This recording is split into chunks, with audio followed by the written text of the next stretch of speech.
I love being in God's creation, and it really is almost a spiritual experience for me to be up there, and it really is exhilarating. Skiing is probably, for me, that's the closest thing I think I can come to finding out what the limits are that are still within bounds.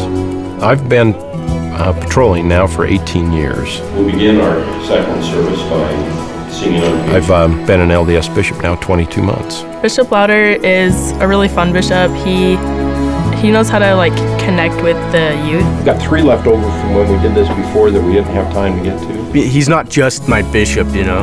He's more of a friend and someone that you can really get to trust, really get to know. It really is one of the greatest things to go out and do something they like to do. And particularly Nelson, who skis up there every Saturday, he comes up and finds me almost every week. We'll take one run together, and it's been a real nice bonding thing for us.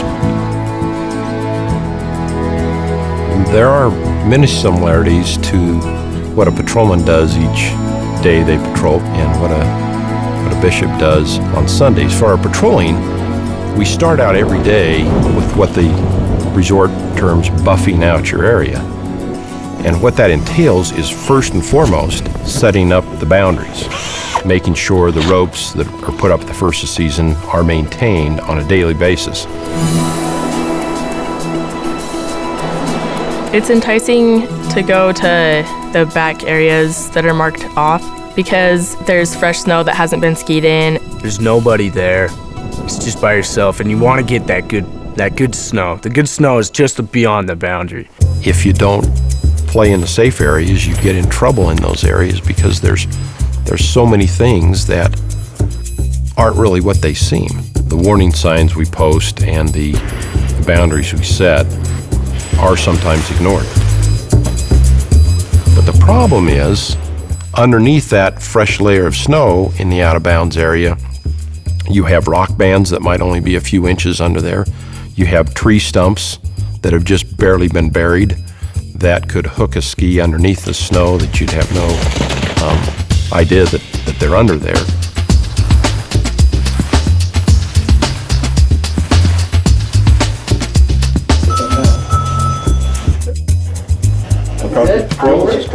Whenever somebody is injured and we get a call, either on the radio or on the phone, we involve the whole team, sending one person to first check the person out and then calling back to the rest of the team to bring whatever equipment is needed. It's okay if I check this out here? A full assessment is done on the hill of what's the injury possibly and what equipment's needed to safely stabilize, pack, and transport. Let's have you come this way a little bit. You're a tall one.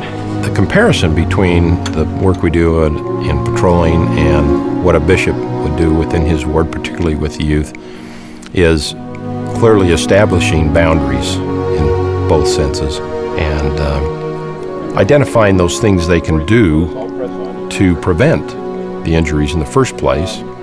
But once an injury has taken place, help guiding them back and understanding that there's always hope. If I make a mistake and I'd have to go to my bishop, I feel he wouldn't rail on me. He wouldn't get on my case. He would take it in a matter of calmness, and he'd sit me down, and he'd be really understanding of what I have to say to him, and give me a sense of forgiveness, I guess.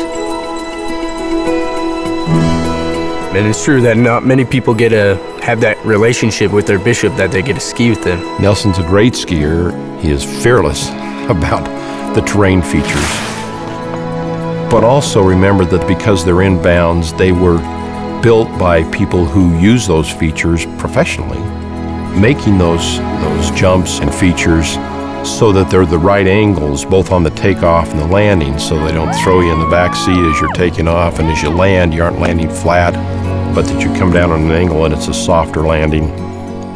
And if you happen to fall, you slide rather than landing hard impact. Inbounds, Nelson was going off the cool jumps and doing all these cool tricks and having a blast, and it looked like he was having such a fun time, but it was all inbounds and legal. In real life, when we're out there and we're enticed by things of the world, if we follow what the world is doing, we're going to find that we're in unprotected areas.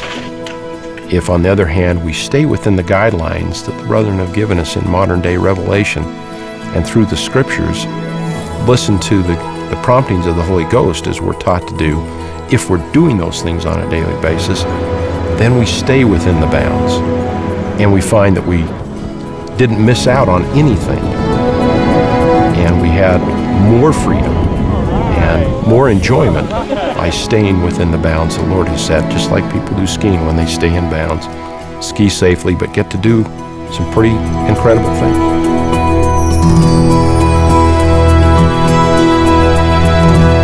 The offices of bishop and branch president and counselors are sacred in this church. The men who hold those offices are respected by the Lord, inspired by His Spirit, and given the powers of discernment necessary to their office. Thank heaven for faithful and inspired bishops and branch presidents and their counselors.